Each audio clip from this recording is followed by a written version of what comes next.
can't even tell that I'm wearing 3 shirts. This is ridiculous. I did this to honour Dean Winchester and now he will never even know. Welcome to Supernatural Season 2. I really didn't think that I would get here this fast. It took me a year to watch Season 1 altogether because I took a really long break in between. Season 2 happened a lot faster. I will tell you at the end whether that means I enjoyed it more or not. If you watched my first video about Supernatural Season 1, you know that I went pretty hard in on the toxic masculinity as subtext angle. And I am going to continue with that, but I just want to let everybody know. Oh, it's a quick TW, right? I am going to be talking about toxic masculinity, but just know that that's my shorthand and my rhetoric. Generational trauma, right? And it just so happens that in the specific case of the Winchesters, the generational trauma is like toxic masculinity by way of demon blood or demon involvements. I just want people to think I'm like massively serious about the sexist connotations of this show, right? It's a little bit of a joke. It's lighthearted to help me get through the absolute trauma that is the lives of these 2 boys. So let's get into it. Seasons 1 and 2 of Supernatural kind of work as one big story, which I don't know that we'll ever really see again in such an explicit manner. There's something about Season 2 that makes everything feel like a conclusion, right? It's all really, the writing is really tight and cohesive. All the themes are getting wrapped up and things, and I just feel like I never really get this sense of completion from the show ever again. We're just gonna straight shoot from the beginning of the season to the end of the season, and I'm just gonna tell you every little thought and detail that I notice that fits in with the narrative that I'm trying to spin here. So I'm gonna talk about some stuff. I'm gonna get philosophical a little bit over here, so just everybody bear with me. I've got 4 pages of notes and I have no idea how long this is gonna be, so if you stick with it, I appreciate you. And that's it. I appreciate you. That's all you get. No prizes. So we left off at the end of Season 1 with the boys and their dad getting T-boned by a 14-wheeler or 16-wheeler driven by a ghost, a demon. Sam threatens the demon with the Colt and the demon goes away, and so Sam's able to get the 3 of them to a hospital. It's an immediate continuity, but we pick up with Dean and we see immediately that something is wrong, and we come to find out that Dean has in fact like died, or he's like in a coma in this kind of in-between states, and he's a ghost right now. He's wandering around the halls of the hospital and nobody can see him apart from this other girl who is also a ghost. I remember how excited me and my mum were to sit down and watch Season 2 of Supernatural when it first came out, and the utter like horror of realizing that Dean had died, and genuinely sitting there thinking that the rest of the series was going to continue on with Sam being alive and Dean being a ghost hunter. John, their dad, unfortunately is fine. He spends the entire episode bossing Sam around to get him stuff because he's like immobile in bed or whatever. People will try and say that John Winchester is a good dad, yet it's believable to both Sam and the audience that he doesn't give a fuck about Dean and is in fact still trying to go after the yellow-eyed demon who got away at the end of the last episode, if you remember. John Winchester is a dick. The narrative knows that he's a dick, but for some reason, like, they just forgive him as soon as they get out of Sam's point of view. That almost makes it seem like they're trying to make Sam into a dick. And I just really don't know if I'm just biased towards my boy Sam here, because I do just so heavily identify with this man and just love this man's soft little face so much, but I'm trying to put that to the back of my mind for now, because this is kind of a Dean-centric episode. Sam finds out that John's trying to summon a demon and he thinks he's going to summon Yellow Eyes to kill him. But it actually turns out that John makes a deal with Yellow Eyes to swap himself for Dean. John like whispers something to Dean before he passes through. And it's all very dramatic, but we as the audience don't find out what it is yet. And Dean does not mention anything to Sam, of course, because why would he mention anything to Sam? Why should Sam be privy to any information? I'm getting so salty already. I'm like, you just don't understand. Does John realise in this moment that he has like doomed his son to this horrible fate in the name of nothing, in the name of just petty revenge for something that is bigger than he will ever understand? Or does he just trust that his perfect little soldier Dean will carry on his mission without him? Let's find out. So John's fucking dead, and the rest of the series kind of deals with the after effects of John's death and how the boys grieve. John dying is obviously going to have a massive effect on both of the boys. They're going to be having a lot of complicated feelings towards him because their relationship with him was inherently complicated. And now there has been like no sense of finality or closure to that, and he's just gone. Dean especially just kind of reverts back into mind-controlled, perfect little soldier mode, like kind of in a way of honouring Dad's death, I guess. And because we know Dean as a person doesn't want to deal with heavy emotions, he doesn't want to be having chick flick moments, he just wants to carry on with the mission, and the way I'm going to phrase it is deal with his feelings internally, but we all know that he's not even doing that. He's just trying to run away from these feelings. Dean be running away from his feelings. That's just what he does. Dean's got an instilled sense of duty anyway, and his only purpose in life ever has been killing this yellow-eyed demon, so he's going to kind of focus in on that now anyway. But then when he like figures out that John has made this deal and traded his life for Dean's, he's obviously going to be feeling this massive amount of guilt, right? Dean doesn't feel like his life is like worth as much as his dad's or whatever. This is what the narrative tells us. It's something that I don't exactly buy, but we'll get into that more when we get further into the season. But we can see how even just this sense of guilt of being like, I shouldn't be alive right now and my dad should, would like make him even more dead set on completing his dad's life goal, right? So that he feels like that his life wasn't wasted. So John makes Dean keep a secret from Sam, and this is what he tells him before he dies.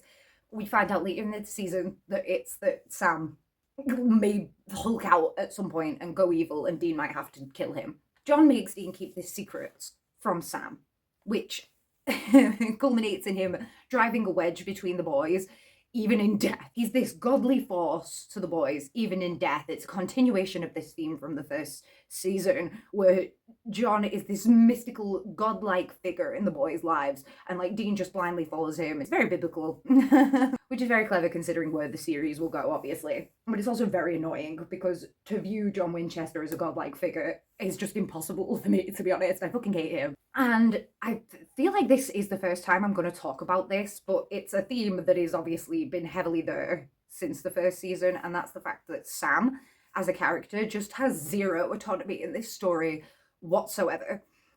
Obviously, we know that from birth he's had this destiny given to him by this yellow-eyed demon, and then in his dad's household he had this destiny to fulfill as a hunter to kill the yellow-eyed demon. And then when dad dies, he also gives Dean information about Sam, really important, life-changing, life-ending information, and Sam is not even allowed to know this part of his destiny. Okay, he's not even made aware that he might be involved in this whole plan. The guys, Dean and his dad, will often like use the excuse of the protecting Sam by withholding this information, but more often than not, okay, in fact, I would say 100% of the time, the withholding of the information is what puts Sam in direct danger. I'm not afraid to say that. So Dean, in a very manly fashion, instead of dealing with his emotions by talking through it, going to therapy, what have you, throws himself into fixing the car that's been in this horrible crash. He's fixing it up for over the course of quite a few episodes, but then it all culminates in, because he's been bottling all his feelings up, he smashes up the car that he's like basically nearly finished in this ultimate show of toxic masculinity, okay? The only way that Dean feels it's appropriate to express his emotions is with anger, right? He can't be getting soft and upset and things, yeah. But in the process of expressing these emotions, because he's doing it in this unhealthy way, he destroys this thing that he like loves more than anything in the world, his car, right? But the car is a metaphor for his relationship with Sam, which is crumbling to dust because he refuses to talk about his feelings with Sam, which means that Sam in turn can't talk about his feelings with Dean, and so the wedge of John Winchester just balloons in size, I guess. Sam also throws himself more enthusiastically into the hunt after John's death, but we come to find out that this is more out of a sense of, yes, guilt at the way that they often fought when John was alive, but as he puts it, out of this sense of respect for Dad, right? This sense of honouring his memory. There's still like a get out in Sam's mind. Oh my god, I'm getting upset, right? There is still a get out in Sam's mind. He's like, oh, we can kill this demon. I know that somehow my destiny is entrenched with this demon, and so I've got a personal investment in it now. So to go and kill this thing wraps up my thing with Dad that I never got to have closure with, and also allows me maybe possibly somehow to go back to a normal life. He could still go back to school, guys. It could still happen, okay? Obviously, in continuing the hunt, Sam is entrenching himself deeper in this world. He's entangling himself further in it. He's making it more and more impossible for himself to just fucking go back to school. Anyway, Dean has beef with the fact that Sam wants to continue hunting. Instead of just letting Sam deal with his grief in the way that he is, in the way that Sam very respectfully leaves Dean alone and lets him try to deal with it himself, he doesn't give him the same kind of respect. And it's complicated and messy and angsty, and I don't know, do I vibe with it? I don't know. Let's get into Dean's storyline this season because it's a bit less straightforward than Sam's and a little bit more murky. Sam's still kind of discovering his villain origin story in this season. It's a continuation of season 1 with the yellow-eyed demon stuff, so it's going to be a bit easier to explain that. Dean's whole thing is he gets like the iDub storyline of learning empathy through side characters, because Dean is a kinetic learner, or whatever the fuck they used to call it in school, and he has to like see other people in situations in order to like physically understand how to have emotions for himself. I think I explained that kind of accurately. I'm just gonna leave it. We introduced this season to Ellen and Joe, who have the like roadhouse where all the hunters kind of gather and swap information. They're kind of badass in the first episode, and they get one over on Sam and Dean by performing like a takedown when they break into the bar. Used so sparingly that it almost feels like Ellen is there to kind of play mum and be this surrogate mum character for Dean. And Joe is there to kind of teach him empathy for Sam, because she kind of parallels both of them in different episodes. Also kind of cast doubt on John's character a little bit and bring him down from this hero worship place in Dean's mind with the whole he got Joe's dad killed storyline. It's kind of a footnote in the greater canon of the series, but I do appreciate it when they try to like humanize John Winchester and be like, yeah, he wasn't that great of a dude. And I like the little hunter bar. I like that it widens the hunter world. It lets us know that there is this greater hunting community, and like, even though Joe's dad was a hunter, Ellen isn't. He just like owns the bar and helps people out and like knows what's going on, which if you knew there was like demons and shit in the world, I also kind of wouldn't be able to live a normal life. I just kind of like it when there's different people in the hunter community that aren't necessarily hunters, because it makes it feel more real. It makes it feel like more integrated. So Joe acts as a Sam parallel. Like I said, she wants to hunt, but mum won't let her. So she's kind of in the opposite situation to Sam, where he doesn't want to hunt and dad was set on making him. She kind of helps Dean get why Sam has done a flip around since dad's death, because Joe wants to hunt because it makes her feel close to her dad. So Sam wants to hunt now because he also kind of wants to feel closer to dad in death. Maybe it's even easier for Sam to feel closer to dad in death because dad's not hanging over and being a fucking arsehole all the time. This season we also introduce Gordon, who's the vampire hunter guy, who is a great character narratively, but for me personally, every time he shows up, I'm like, oh no, this fucking guy again. I always forget him and his beef that he has with Sam. I fucking hated him when I was a kid. I hated this guy. I hated anybody who threatened my boy's life the way this guy does, okay? Gordon is a Dean parallel this season, because this is kind of like Dean's glimpse into his future if he completely cuts off his feelings and becomes the ruthless killer that he's destined to be. If he continues down the path of toxic masculinity, which is kind of a poem and very annoying. I keep rhyming things, it's pissing me off. So if Dean keeps pushing away his emotions, he's going to become this ruthless killer like Gordon is, with no distinction between monster and human, which is this continuation of the theme from the first season, because maybe Sam will become a monster and it's up to Dean to decide whether it's worth killing him or fighting for his humanity. Gordon, it turns out, literally killed his sister when she turned into a vampire. And that's Dean's worst nightmare, right? Is that he's going to have to one day kill Sam. But Gordon doesn't care. And because Dean, like, refuses to see the world as anything but black and white, he's very much on the edge of becoming that way. And so maybe one day he would be at the point where he wouldn't think twice about killing Sam. Oh my god. Is this exactly what happens? Oh my god. Give me a minute. Anyway, Gordon, I guess his yellow eyes refer to Sam and the other psychic kids as his soldiers, and so he gets a bee in his bonnet about this and starts hunting them all down, and he's especially set on killing Sam because I guess he just doesn't like him, I don't know. So then we get into episode 8, which is the one where we get to learn about crossroad demons and their deals. I like this. You know, I enjoy learning about ghost lore, and I've always loved a good ritual as well. I always used to really like ritual creepypastas, or there was this one book series called Malice when I was growing up, if anybody remembers that. You had to put all these things in a bowl to summon the entity, and that's kind of what you have to do with these crossroads demons. I really like this episode. I like all the old-timey shots when we're doing flashbacks to past demon deals. There are a lot of interesting stylistic choices in Supernatural that I just don't really remember them making. It's actually really well shot sometimes. But let us not linger on such material matters.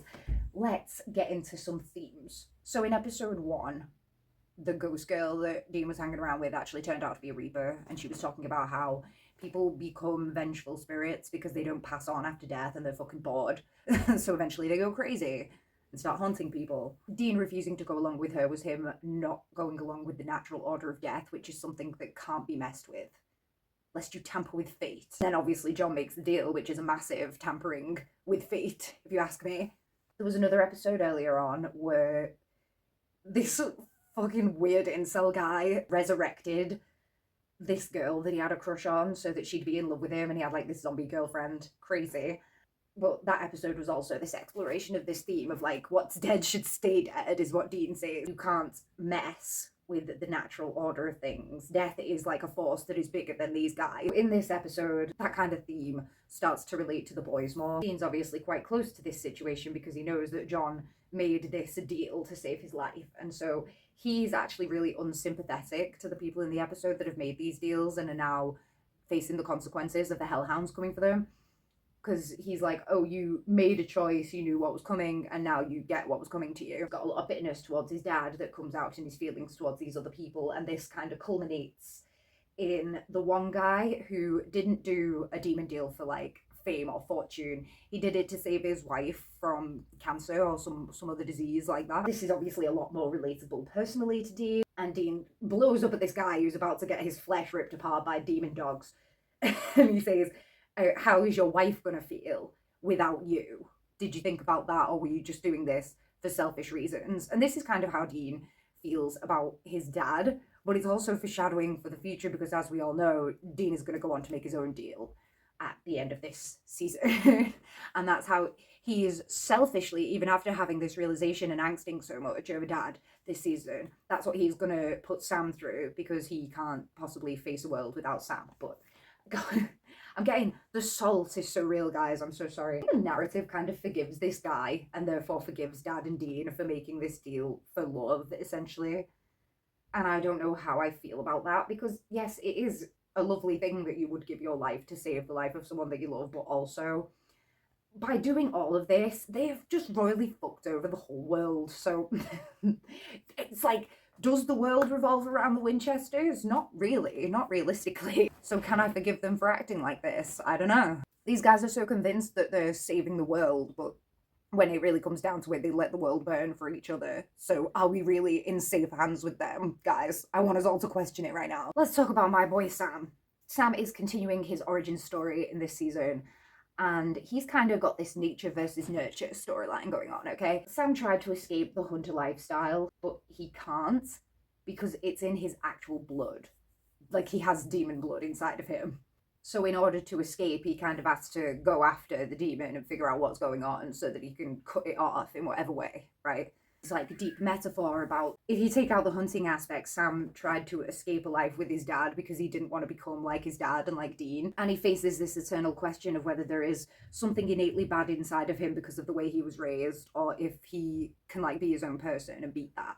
But unfortunately, Dad and Dean just keep dragging him back in and all the other shit that's going on. All of the other psychic kids that Sam meets this season, they all either end up going crazy or they end up dead.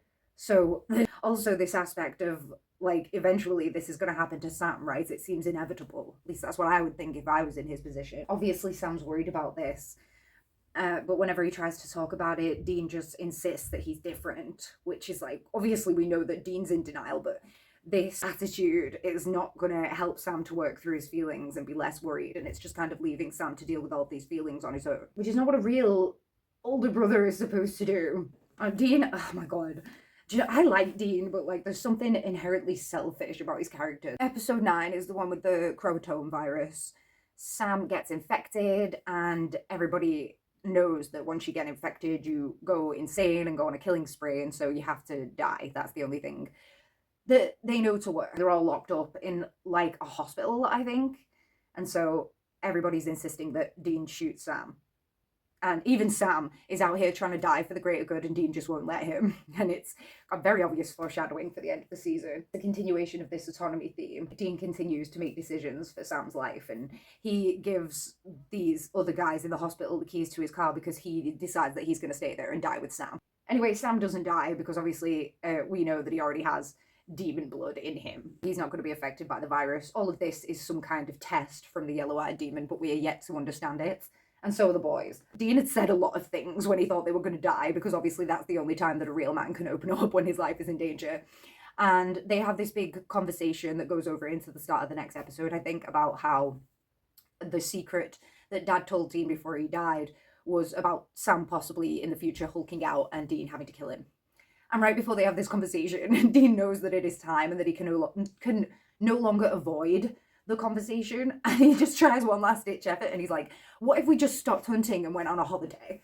So instead of like metaphorically running away from his problems, Dean is now trying to physically run away from his problems and like go to Malibu and sit on a beach instead of acknowledging that his brother is in mortal danger. He's going through a lot of shit right now, my guy. It's all continuing from the last season and everything seems to be ramping up to a head, and there's a lot of talk about how Sam's this big special guy and there's big things happening for him and the rest of the psychic kids. And Dean won't talk to him. So the only option that Sam has left is to get pissed, which he does in episode 11. The one with the little girl who's got the imaginary friend who turns out to be the ghost of her grandma's sister or something. He gets sloshed in his hotel room as just a way to cope with his emotions, I guess, which is unhealthy. But honestly, I don't blame my boy. What other option does he have? The only other person he has in the world to talk to is Dean, and Dean isn't letting him speak. And Dean's dealing with his own shit angsting about Dad as well, so that doesn't help. Sam admits in his drunken silliness that he's trying to change destiny by hunting more, because he thinks that if he's gonna go bad one day, then he needs to do a lot of good before he does it. So that, I guess, the implication is that so he can go to heaven afterwards, so that like his life meant something, okay, and that he wasn't a bad guy, just that he was morally good. Right? All my boy wants is to be good, bro. Oh, it fucks me up. In my notes I've written, Sam is forced to drink because Dean won't let him talk about his emotions. Demon blood metaphor? Sometimes I really do be deep in, but if you were my college English teacher, you would be singing my praises right now for that connection. So I'm gonna give myself the pat, some snaps. I really like this episode, and I had to mention this episode not just because of Drunken Sam and the ties to his themes of fate and destiny and nature versus nurture, but also just because this is the first episode of Supernatural that made me cry, because we had drunk, vulnerable Sam at the beginning talking about how he wants to change his destiny by saving people, and he's the one who gets to save the mum and the kid at the end by jumping into the pool and getting his gorgeous hair all wet. He gets a hug from the mum at the end, and it just made me just like a little bit emotional. I don't know. So this series is doing bits on me, it appears. I point out that in this episode, the grandmother, who's kind of, I think she had a stroke, so she's in a wheelchair upstairs and she's like nonverbal. She agrees with the ghost that she will give her life in order for her to leave the little girl alone, because she wanted the little girl to die and stay with her forever instead of moving out of the house. It's, again, it's all just foreshadowing and parallel to John and what Dean's going to do at the end of the series. I just find it, this season is just so really clever. Okay, the writing of these first two seasons has been really good, and all the themes tying together so well. I've really enjoyed it, and I just really don't want it to fall off, guys. I really don't want it to happen. I forgot to mention at the beginning of the video that I have only seen, I think, up to season 10 or 11 of Supernatural, and I've never really watched it after that. I do know what happens in the last episode, but I'm kind of only vaguely, murkily aware of what happens in those few seasons that I missed. So I'm looking forward to seeing the episodes that I've not seen it yet, but I'm also terrified because it's like, oh my god, what if they fall off like really, really hard? I had a bit of an existential crisis there. Let's take a quick breather and talk about the possible angel law in this season. I want to talk about episode 13, which is the episode where people are claiming they've seen an angel and then it just turns out to be a ghost priest at the end. This one is more of an exploration of the boys' faith, which did get explored a little bit in the first season and is important because of where we know the series is going. So when people are claiming that they've seen an angel, Dean is immediately dismissive, whereas Sam wants to believe. He wants to believe in the good in the world, and we don't really know what Dean's problem is at first, but it turns out that he kind of doesn't believe in God because his mum used to tell him that angels were watching over him, and now he's like, well, she's dead, and if angels were watching over us, then they wouldn't have let my mum die. Which is stupid, but it gives us an insight into how Dean works, because he basically turned from God out of spite. This is how he reacts when he's hurt. He lashes out, even though it's not that person's fault necessarily. Obviously, we know by now that John Winchester is a godlike figure to Dean, and this is why Dean has gone cold and like shut off his emotions after John's death, because he feels like John making the deal was like a betrayal. I'm taking this and trying to like put a pin in it mentally so I can remember that this is how Dean is supposed to react to things in the future, and we'll see if it comes up again. He managed to stop one of the people who were seeing angels from killing a guy, and the guy has this big final destination death anyway that Dean sees. So that's this hint from the series, I think, that there is in fact a God's plan. God does in fact have a plan here, we're not seeing the bigger picture yet, guys. The other episode that is kind of vaguely related to angels is episode 15, which is the first episode in which we see the trickster. It's funny that only 2 episodes later they came across a real angel, but I almost don't think that was the plan at the time. I don't think the trickster was meant to be Gabriel. Oh, spoiler alert, Trickster's Gabriel, by the way. I think this is a really good episode. It is a top comedy episode. I really like the way the brothers are portrayed from each other's point of view in the flashback sequences. I really love the urban legends theme with the aliens and the crocodiles in the sewers. I enjoy anything a little bit silly like that. And it's always fun to see the boys like perplexed by something that's a little bit bizarre, because obviously in a world where you hunt ghosts and monsters, you're gonna have that little moment where you're like, okay, does this myth exist? Is this a real thing, or am I being punked right now? There's not really much to say about the trickster. He is a fun character, and obviously the episodes with him in are usually fun. I don't really think he gives us much clues as to what is to come. There aren't really any hints that he's going to be an angel, and that's why I think that maybe that wasn't the plan from the beginning, because everything else just seems so tight, you know? He does, however, have a fake death at the end, and so we know that he is going to come back in the future. But let's talk about another theme of Supernatural Season 2, which is continued on from the first season, and I think will continue to be a theme throughout the whole series, because it is a typical theme when it comes to supernatural media, and that is blurring the line between the person and the monster. In episode 16, Dean spends an entire episode with a ghost who we are all sympathetic to. She doesn't know that she's a ghost. She just thinks she's a helpless woman involved in a murderous ghost story. Yeah, ideally, this character would make Dean sympathize more with ghosts, make him see that the line between person and monster is blurry, and maybe he should try to help Sam not become a monster instead of just steadfastly insisting that he isn't one, because that isn't going to help. But no, Dean doesn't care. Despite, I have noted, being in exactly the same position as her at the beginning of this season. Like, in the first episode, Dean was a ghost and he didn't realise it, and he needed the Reaper to explain it to him. And he was scared and he didn't want to cross over, and that is the exact same position that this ghost is in now. And he's like, I still don't like her. It's really hard for Dean not to see things in black and white. He doesn't want his worldview to be shaken like that, especially when everything is in such shaky times already. He really wants to cling to this belief that he's the good guy, he fights monsters who kill people, and they're the bad guys, and there is no grey area in between that. This is a ghost that hasn't been left alone to become vengeful or anything yet, so she's essentially just a girl who's dead. He knows at this point that spirits only go bad and get vengeful and get angry and whatever if they are left to fester. So naturally he should have more sympathy for this ghost who isn't like that, and just kind of help her pass on peacefully and not want to stab her in the neck with anything, because it's sad. It's actually, you should have sympathy even for the vengeful ghost, because at one point they were like this. They were like you in the first episode. And I think that he should especially have sympathy for ghosts and spirits and vengeful spirits, because the Winchesters in themselves are like vengeful fucking spirits. The Winchesters are closer to ghost than human. They live separate from society. They have no ties but to each other. And so when anything happens to one of them, the rest of them become half versions of themselves who are literally vengeful. Like, Dad spends all of his life dedicated to killing the demon that killed his wife, and his sons are exactly the same. And when Dean dies at the end of the next season, Sam will continue this cycle of abuse and go after Lilith for revenge. The Winchesters are vengeful spirits, confirmed. They're just still alive.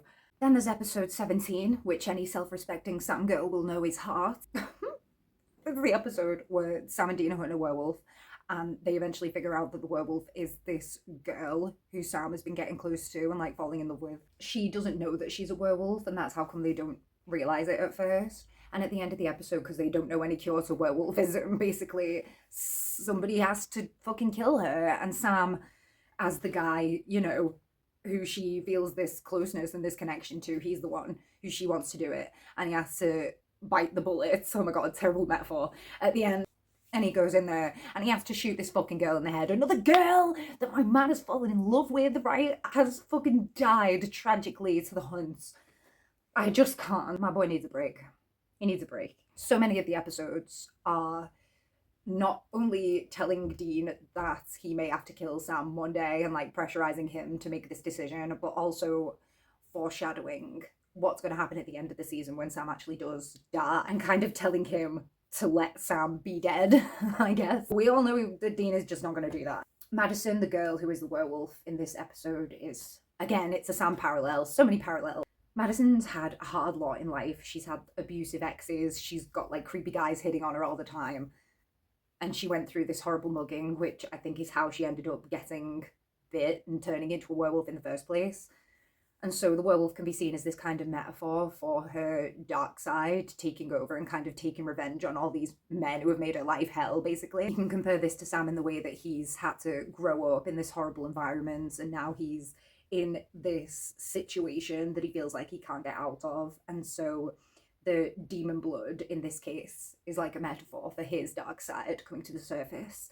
And basically the toxic masculinity, the sins of his father coming through and making him into a bad guy. So now we come to episode 20, which is called What Is and What Should Never Be, I think. And it's the episode with the Jinn, the genie. I've made videos about another series called Trailer Park Boys, and there's this one character in that represents this kind of overly macho, masculine caricature. I feel like I really wouldn't like this character if it wasn't for the fact that every so often the writers of the show throw in an episode where he does something really selfless or really like humanizing and brings him down from this show of ultimate cool and mysterious masculine energy, right? And I feel like this episode with the Jinn is Dean's humanizing moment for me after being a toxic mess all season. And I understand he can't help being a toxic mess, okay, he's grieving.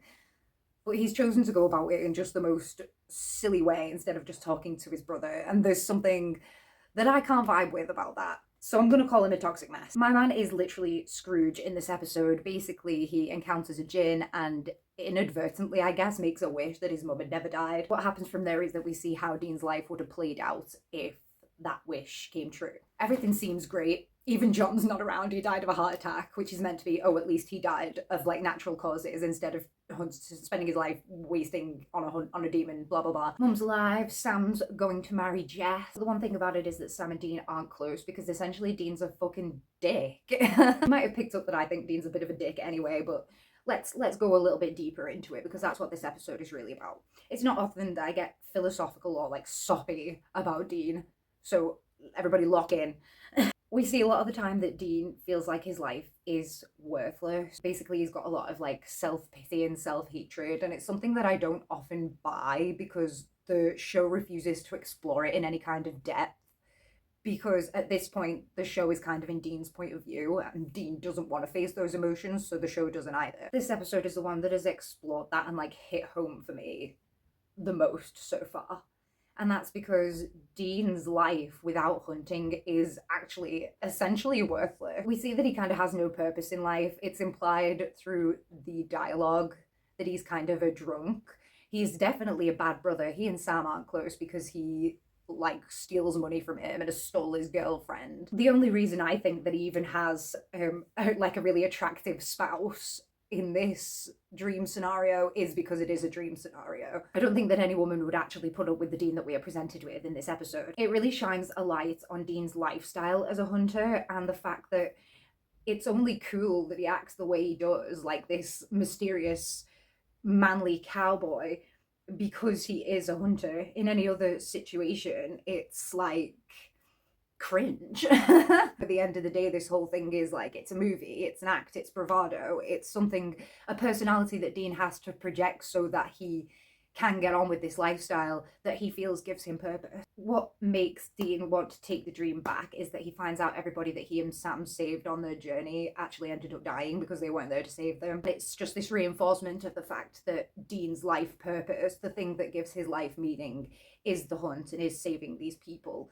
Otherwise, he feels worthless. And we can kind of see from this dream that the Jinn puts him in that he is worthless. He's just some mechanic who's like leeching off his family and getting drunk, I guess. I think it's interesting as well to compare this realization from Dean when he sees that all the people they would have saved have died in this reality to Sam in that other episode when he got drunk and said he was trying to change his fate by saving as many people as he could before he went bad. Both of the brothers put so much stock into saving the lives of others that I feel like neither of them ever put any time into thinking about themselves. And it's all John's fault. It's a good episode to kind of round out the season before we get into the finale because I feel like it brings the brothers closer in like making the comparison we just did and seeing that even though they seem far apart right now, they're on the same track and their journeys parallel each other.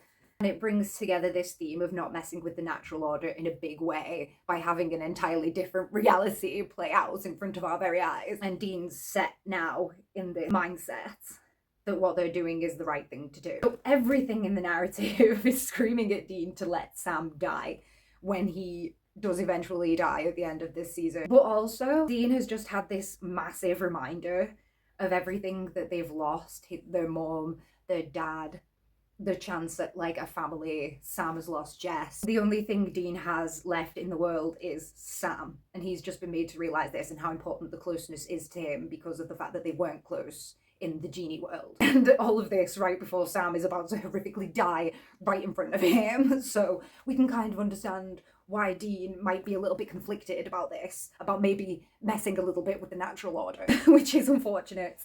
But, you know, maybe we definitely wouldn't have got how many more seasons out of this? The way that I've described the finale in my notes is that all the kids with the same childhood trauma are brought together to see who the most toxic man is. Which, when I put it like that, you can see why Sam lost. Basically, the yellow-eyed demon brings all of his special children to this abandoned, haunted village to duke it out. We come across a couple of the psychic kids across the season. One of them is Andy, who has, like, mind control powers, and another is Ava, who was this really sweet girl who shares the exact same powers as Sam. She has future visions. So here we are with another parallel. This one is very, very on the nose. Ava returns in the finale, and it turns out that she's the big bad of the episode, and she like is basically killing off all the other psychic kids and has been doing for months in this village. It's funny because Ava from the episode where she was introduced was really sweet and like innocent and naive seeming, and it's heartbreaking for us to see her turned into this ruthless killer at the hands of Yellow Eyes, like kind of telling her that that's the only way she has to survive. And that's good because it shows us how easy it would be for Sam also to give in, because all of us should be thinking of Sam still as this sweet innocent boy at this point. All it takes is a little bit of the right kind of pressure and these people can snap. If we're operating within the metaphor, I would say it's easy to respond with learned behaviour when you're faced with violence, which is also something that is explored through the werewolf metaphor with Madison in Heart earlier. She's experienced a lot of violence in her life, and so it wouldn't be unusual for her in turn to become violent towards men as a result of them treating her so badly throughout her life. Everybody gets killed off, and it's left down to Sam and this guy who has super strength. They duke it out with each other, and Sam has the perfect opportunity to kill this guy, and he doesn't take it. He just leaves him knocked out, or so he thinks. Because Sam is fucking pure of heart, and he fucking dies for it, my guy. This guy comes, and he fucking stabs him right in the back. It's not even a metaphor at this point. Even though he dies for it, I do love the fact that Sam didn't take the opportunity to kill this guy. I think it's very important for his character that he does remain like merciful, I guess, in this way. It's such a core part of him that I feel like if he had just done this out of a need for survival, then the yellow-eyed demon would have won already. But no, Sam dies horrifically right as Dean finds him in this haunted town. And, you know, I mean, I guess it's kind of a continuation of the theme of no autonomy, because, yeah, getting murdered is definitely against your will. And Dean continues this theme by immediately going out and making a demon deal to save Sam's life. And it's the worst demon deal in human history, probably, because he only gets a year. But it doesn't matter because he just loves Sam so goddamn much and he can't live without him. But Dean doesn't tell Sam that he's made this deal either, so Sam's not even allowed. He has no say in whether Dean makes the deal or not. Like, he's already been brought back from the fucking dead, but he doesn't even get to have an opinion on it or get to be like mad at Dean, because Dean just doesn't even tell him. He's like, oh, Bobby patched you up, even though it was a life-ending wound and Sam was dead. So the episode ends with Yellow Eyes sending the super strength kid as his number one best boy to open the gates of hell. Obviously, the Winchesters and Bobby and Ellen come in to stop them. The super strength boy gets killed by Sam. Sam gets his little revenge, which it's fine for him to have his revenge now. The guy literally killed him. Yellow Eyes is there when the gates of hell open and everything's going wrong until fucking John Winchester climbs out of the pits of hell where he belongs. And he, like, basically, he fights the demon just long enough for them to get him with the cult, I think. And then John Winchester gets to ascend to heaven, which I think is fucking bullshit. Not even for any particular narrative reason. I just hate him. And I think he should have they should have put him back in hell. He should have been like, guys, I don't want to be a demon roaming this earth or become a vengeful spirit or anything, so I'm going to walk back into the gates of hell right now and take my punishments like I deserve. And that's the end. That's the end. A load of demons have been released. They managed to close the gates of hell, but it's too late. Big things are coming. Yellow Eyes is dead, but, you know, the hunt continues, I guess, and Dean's only got a year to live. So that's fun. A couple of notes for this season. This season has a lot more Bobby in it, and I love Bobby. He's the dad that the boys deserved and never got growing up. I love that he's gruff. He kind of reminds me of my dad. He's gruff, but he's not afraid to like tell the boys that he cares about them and to have a gentle moment with them, which is something that they just deserve so much. They're always going to him for advice, and he's like this older guy who just knows so much more than them. He's wise, is Bobby Singer, okay? And I just love that the guys have finally got this nurturing father figure in their life after all this time. I love how much he dads them in the Trickster episode when they go to him and they're telling him these two conflicting stories, and him like, listen, you fucking idiot. We're introduced to Ash, the research guy, at Ellen's bar, and then he just gets killed off at the end of the season, and I fucking hated that because I thought he was a really good character and he was used so sparingly that I just was like a little bit gutted, to be honest. Loved his mullet, loved his little computer, loved that he somehow tracked demons through technology.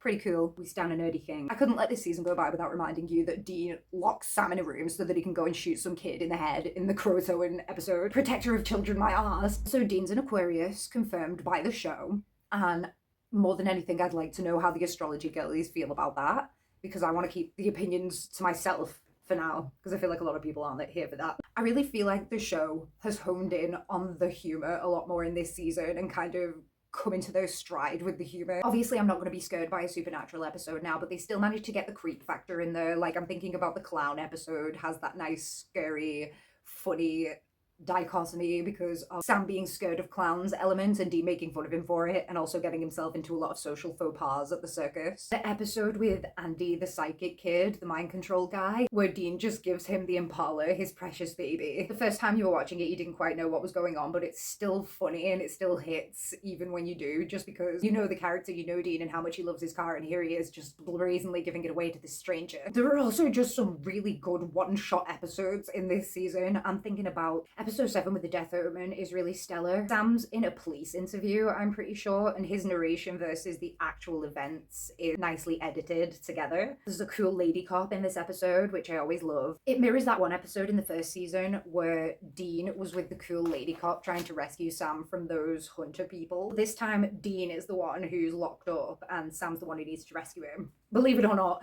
boys used to take turns instead of Sam just being the damsel in distress all the time. Episode 12 with the whole bank heist shifter deal is really funny, but also really tense in the end. They introduce this kind of comic relief character at the beginning who thinks the shifter is a mandroid. He's really, really funny, and then he busts in on the boys when they're trying to take care of the shifter and gets fucking shot by the police, and it's heartbreaking, and it just immediately adds so much stakes to the episode, and I was just really in it. I also had to mention episode 14, which is when Meg comes back and possesses Sam for a little bit. I don't particularly enjoy the episode or think that it's necessarily notable. In fact, this would be the one that I would delete from the season if you held a gun to my head and asked me which one. But I do have to mention it because possessed Sam is hot, and Bobby gives them anti-possession charms, which is good for the continuity of this series, obviously, because once we've introduced demon possession, if they didn't have something to ward that off, we'd be constantly questioning why they didn't get possessed all the time. Oh, and this is a good opportunity for me to show you this. Yeah, bitch. I got this like last week, by the way. The supernatural fandom's going strong in 2025, guys. That or I'm just having a midlife crisis. A little game I like to play with myself as I watch these seasons is, what if it ended here? What if this season finale was the last season finale we ever got and supernatural was no more?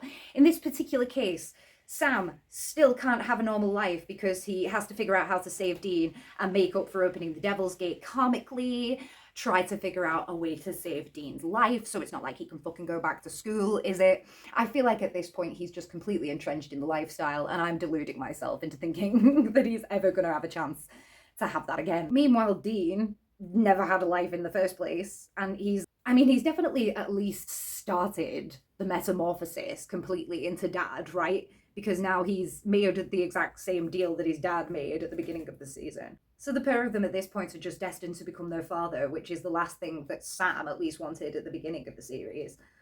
And Dean has just kind of had no character growth, I guess, which is also sad. I would like to briefly discuss, even though it might ruffle a few feathers, the possibility of All Hell Breaks Loose Part 1 as the finale to Supernatural as a whole, and as I would posit, the perfect finale for Supernatural as a whole, when Sam dies and Dean is left with no one. I think it would be really poignant if Sam wasn't even the special kid that everybody was talking about. He thought he was wrapped up in this big destiny, but actually he was just cannon fodder to this bigger plan.